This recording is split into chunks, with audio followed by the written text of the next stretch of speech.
You're going to be arrested for assault. Do you understand me? Bubbles. Yes, that's right. It's a deliberate act on your behalf. I'm going to arrest you. Do you understand me? I understand. Right, you're going to be in handcuffs.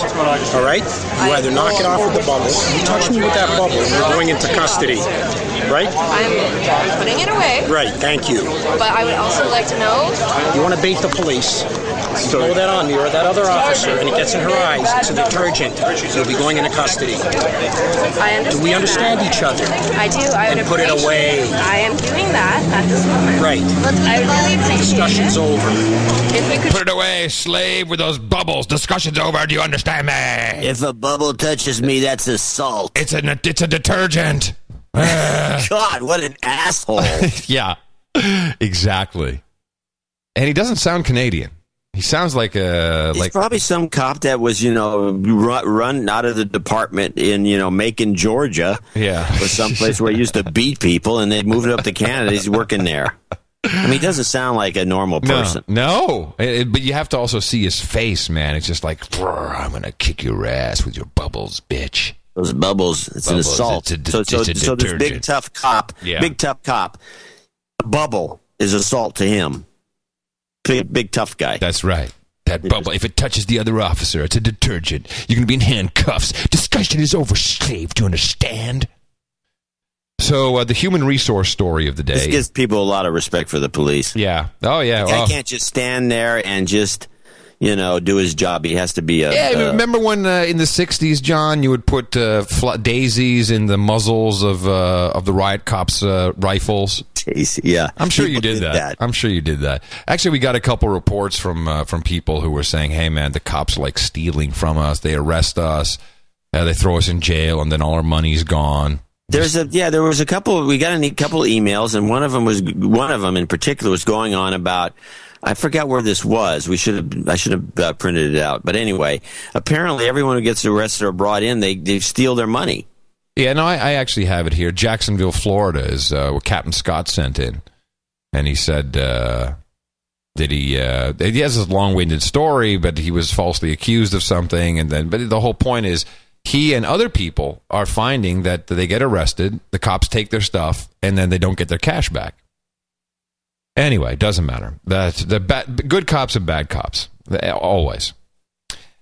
DARPA, the Defense Advanced Research Project Agency, the people who actually invented the internet. Of course, Al Gore says that he did it. The oversexed poodle. Have come up with a way, they believe, to suck power from the human being. It's just a great story.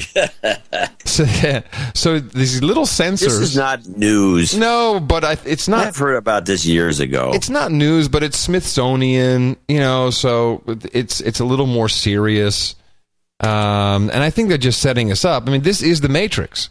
So we've got our bodies generate heat, but also vibrations when we move. It's kinetic energy, and both forms can be converted into electricity. And now MIT says, we're working on this. We are working a way to harvest adequate amounts of power from the human body and then efficiently direct it to the device that needs it, which would be your Scram bracelet, I guess.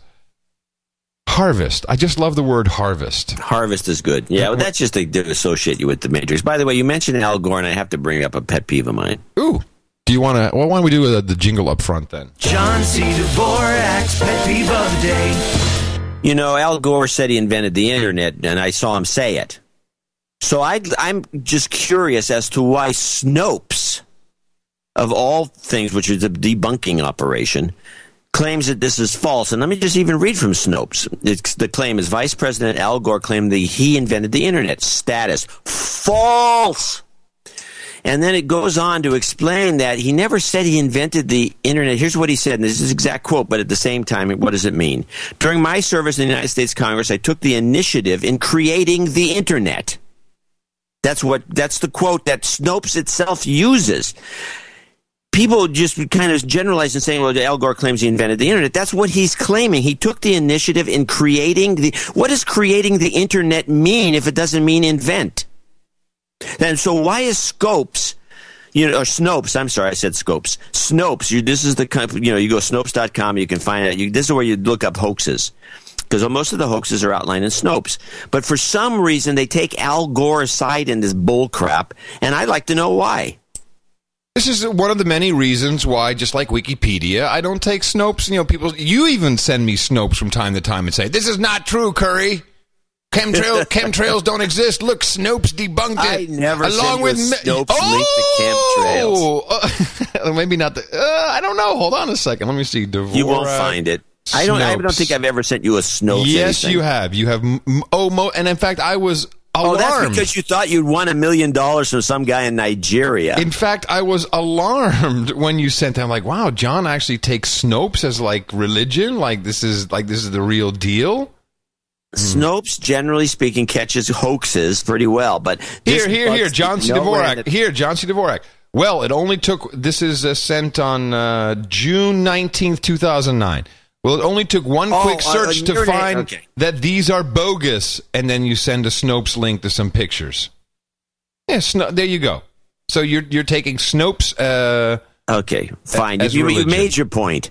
Snopes is dubious, but it seems to me that quoting Gore, saying he's created the internet and then saying status false, to me is just an indictment of Snopes. Well, yes, you are correct, sir. All right, so let me back up my claim about fixing of soccer matches with a fine article. Celebrating Spain's World Cup win, the international soccer world faces a major scandal. Authorities in Germany say an investigation into game fixing now involves 270 matches and may involve referees and players in at least 9 countries. Investigative journalist Declan Hill wrote the groundbreaking book, The Fix, Soccer and Organized Crime. Declan, welcome. How typically does organized crime behind the scenes influence what happens to what we see on the field?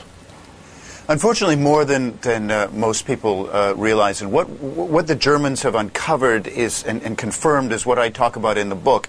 It's that the Asian gambling market, which is this enormous industry, absolutely gigantic, is really coming both into Europe and into North America.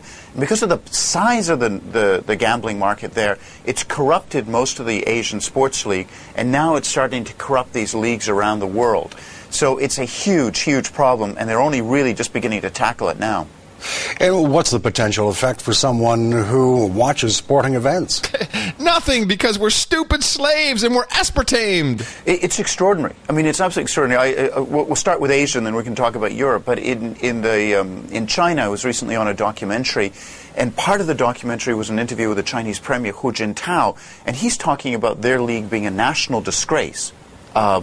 There was the sports official in China and also in Malaysia and Singapore talking about 70% of their games being fixed. 70%. Wow. So it's more normal in some of these leagues for a fan to see a fixed match than it is to see them being played in a normal match. Now, European sports aren't like that, but gradually the same guys that have been fixing and corrupting all these leagues in Asia are coming to Europe. They're actually starting to arrive in North America, and they're making alliances with local criminals. It's really the globalization of corruption, and it's a big, big problem. German investigators... I could listen to that guy all day long. I love it. So the Germans have come out with 270 matches? They have people in jail right now. Wow. There's people in jail waiting indictments. I see someone else, Dan, sent me a whole list of things that I'll have to put them all in the show notes. And Newsnight report, they claim the lesser-known team games may have been fixed. The example in the report was Nigeria. They've warned FIFA about potential fixes in the game because of how Nigeria beat Argentina, but then went on to lose against Greece. They also say some of the behavior on the pitch to get people sent off on behalf of Nigeria, the random headbutt, and then, of course, the red card. But, of course, FIFA says, no, that can't be right. We're all cool. So, do you think we're crazy? One thing we're not is soccer fanatics. That's for sure. But, yeah, it just shows. Do you think the Roman games were fixed when they threw those Christians down to the lions? You think that absolutely. That they said, "Hey, all right, listen." There had to be some highly entertaining Christians. They didn't want to get killed, get them killed. They would dope up the animals. Yeah, there had to be. I mean, they had to. I mean, why not? It's got to be rigged. Those kinds of things are always rigged. Meanwhile,